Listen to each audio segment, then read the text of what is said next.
Adelante. ¿Sí se está Sí, viendo la pantalla que se comparte? sí, se Correcto. ve. Está bien. Bueno, entonces, empezamos. Pues hermanos, un placer, un gusto y un honor poder participar en este primer taller internacional, construcción y proyecciones de la educación inclusiva en el sistema educativo boliviano.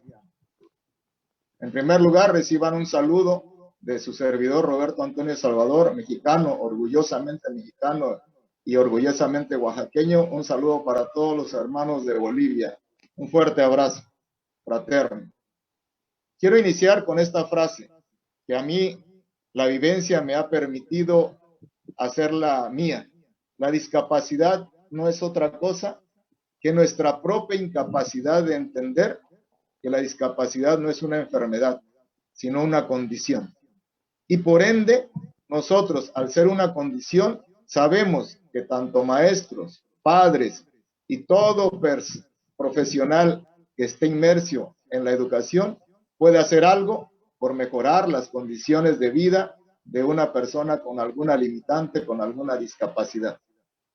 El tema de hoy, que es la inclusión educativa dentro de algunos de los rasgos de la discapacidad, yo creo que es importantísimo que nos enfoquemos en nuestras aulas de clase y que entendamos que una parte importantísima de la inclusión educativa es la actitud con la que los profesionales, profesores, directivos tomen hacia la inclusión educativa, entendiendo que cada uno de los niños, de los alumnos que nosotros tenemos a nuestro cargo y responsabilidad, tienen habilidades diferentes, pero que esa diferencia de habilidades es la que nos tiene que dar nuestra fuerza pedagógica para poder sacar adelante los compromisos con nuestros alumnos con discapacidad. De hecho, lo comparo con un equipo de fútbol, donde los técnicos seríamos nosotros, los preparadores físicos, y entender que en un equipo de fútbol como en un aula de clases hay una gran diversidad de cualidades y limitantes con nuestros alumnos y que debemos de tener esa visión, esa capacidad y ese sentimiento de entender que en el equipo de fútbol, por ejemplo, el delantero hace su función excelente, mete goles, lleva al equipo al triunfo, pero que no pudiera estar a lo mejor en la portería porque las cualidades son diferentes.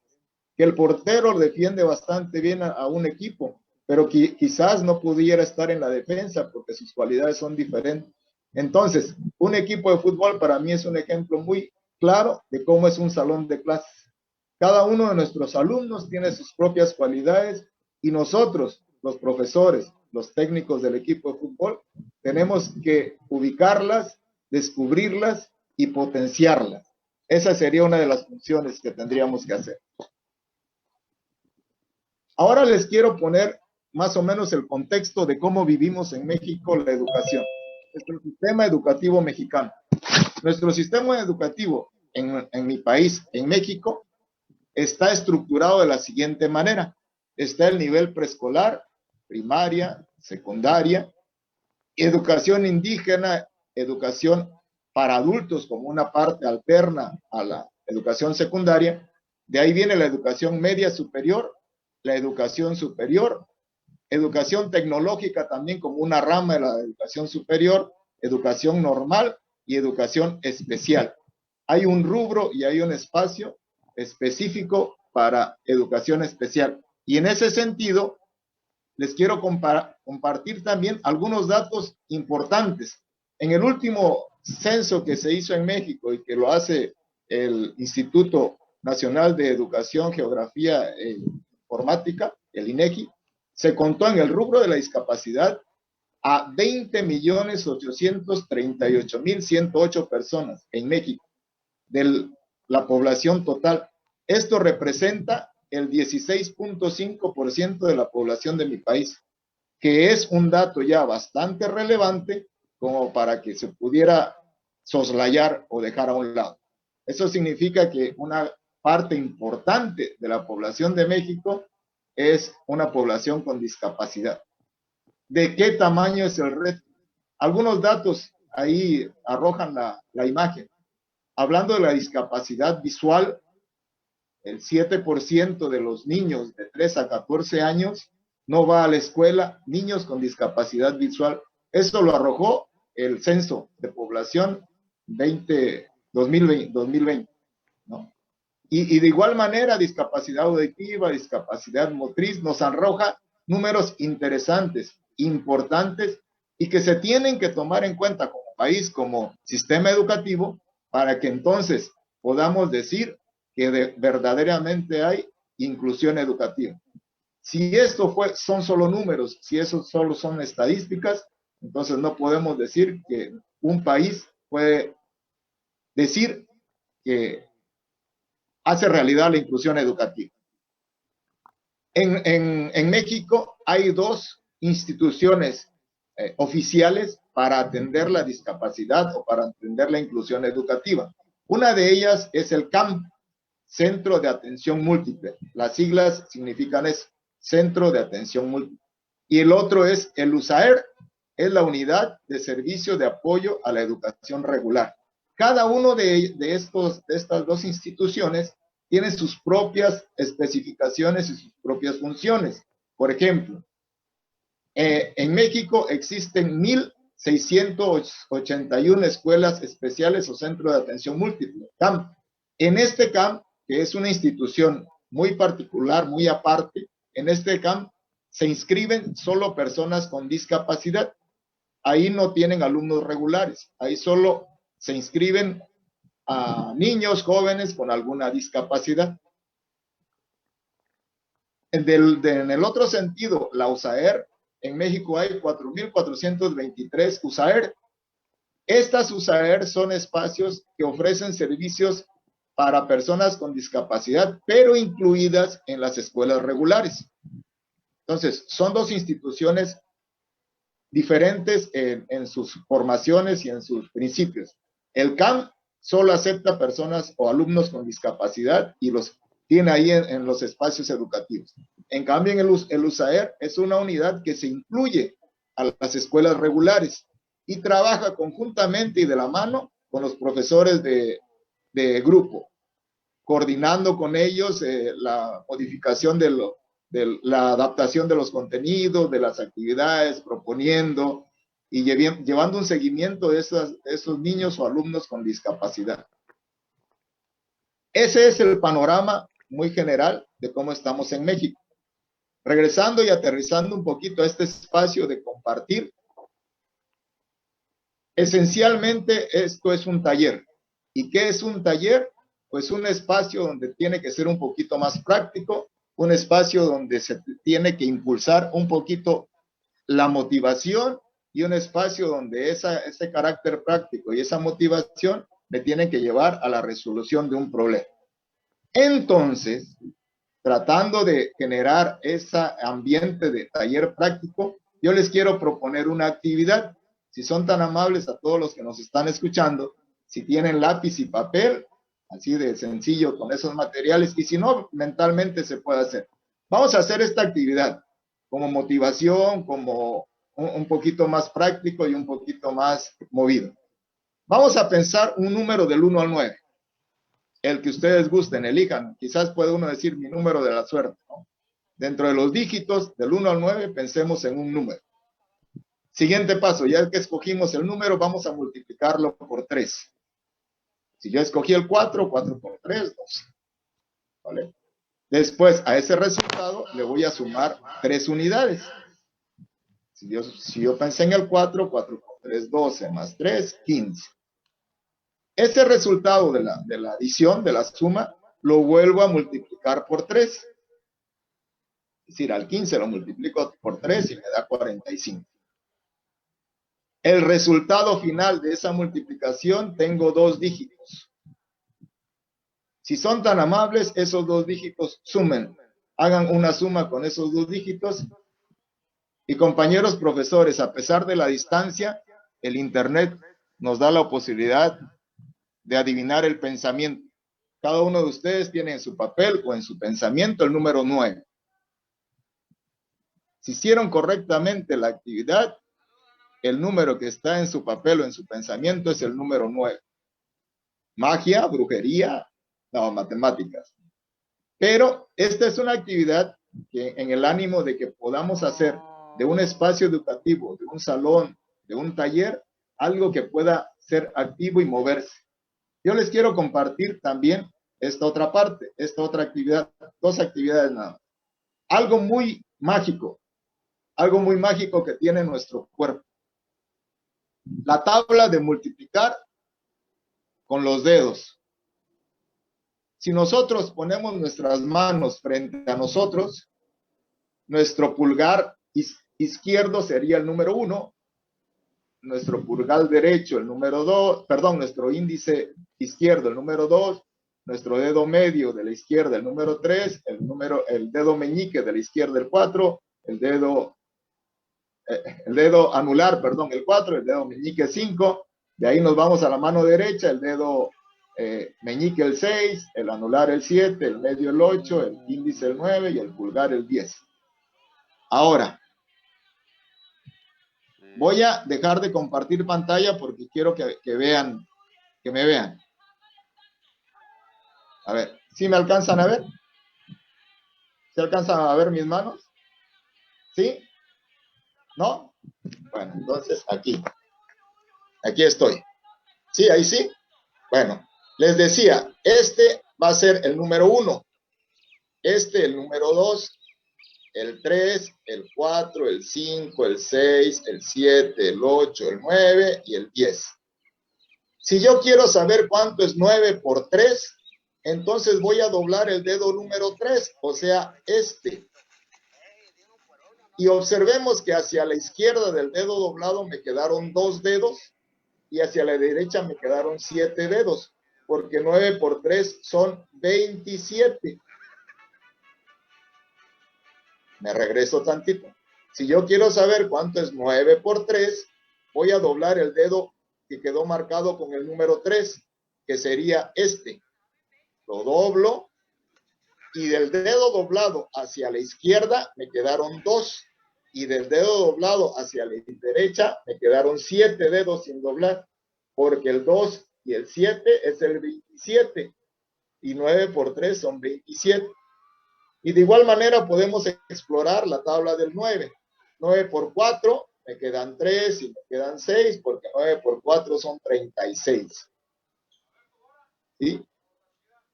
Y esta es una actividad de matemáticas, pero que de alguna manera nos puede ir llevando a motivar a nuestros alumnos. Porque una de las cuestiones a la que yo le apuesto y la que la experiencia me dio es que el primer momento para que un alumno aprenda es el interés. Y el interés se da a partir de la motivación. Si no hay motivación, no vamos a poder hacer que nuestros alumnos puedan aprender. Voy a continuar con la presentación. Aquí estábamos, ¿no? Bien. En ese sentido les comentaba, decía uno de los más grandes matemáticos de los tiempos, que la fuerza más poderosa haciendo los comparativos es la voluntad. Y la voluntad de una persona se da también en comunión con el interés y con la motivación. De ahí que compartirles, compañeros, estas dos actividades de las muchas que hay, para que pudiéramos ir entendiendo desde mi práctica docente, desde mi humilde experiencia, que la motivación es importantísima para el aprendizaje y más para los niños con algunas limitantes. Eso es importantísimo. Ahora, ya aterrizando en el tema de la discapacidad y de la inclusión educativa, es muy importante también que cuando tengamos la oportunidad de hacer mejor la calidad de vida de un alumno con discapacidad, lo primero que tenemos que hacer es investigar sobre la discapacidad o la limitante que tiene nuestro alumno. Hoy les voy a presentar dos casos. Un caso que es un niño o un alumno con síndrome de Prader-Willi, que es mi hijo, y otro niño con un daño neurológico, no severo ni tampoco leve, en término medio. En ese sentido, entonces, ¿qué es el síndrome de Prader-Willi? que es el síndrome que tiene mi niño. Para empezar, es un síndrome connotado como un síndrome extraño, porque es en una proporción de 1 sobre 15.000. Pero ¿qué es realmente el síndrome de Prader-Willi? Es un síndrome de origen genético que se da a partir de un problema en el cromosoma 15, que puede ser tanto en el cromosoma 15 de mamá o de papá. Si el cromosoma 15 de alguno de los dos, de alguno de los dos padres presenta una anomalía, se genera el síndrome de Down, el síndrome de Prader-Willi. Les comentaba, soy profesor de matemáticas y en la escuela donde tuve la oportunidad de trabajar en la secundaria para trabajadores, coincidí con Olit. Olit es un alumno que en esa etapa, como alumno de secundaria, tenía muchos problemas. Amén, y aparte de los problemas físicos y psicomotor que tenía problemas familiares. Lo abandonó su mamá, su papá era alcohólico, realmente vivió con su abuelita, muchas limitantes. Fue una experiencia muy difícil, muy comprometedora, pero que al final de cuentas lo sacamos adelante. Y yo, en lugar de estar orgulloso de haberle enseñado a Olit, estoy agradecido porque él me enseñó lo que es el luchar por la vida, el entender que las limitantes nos las ponemos nosotros, porque actualmente yo les puedo comentar que este muchacho, Olit Terán Valencia, estudió, porque quiero recalcar, sus limitantes no son de aspecto cognitivo, son limitantes físico-motoras.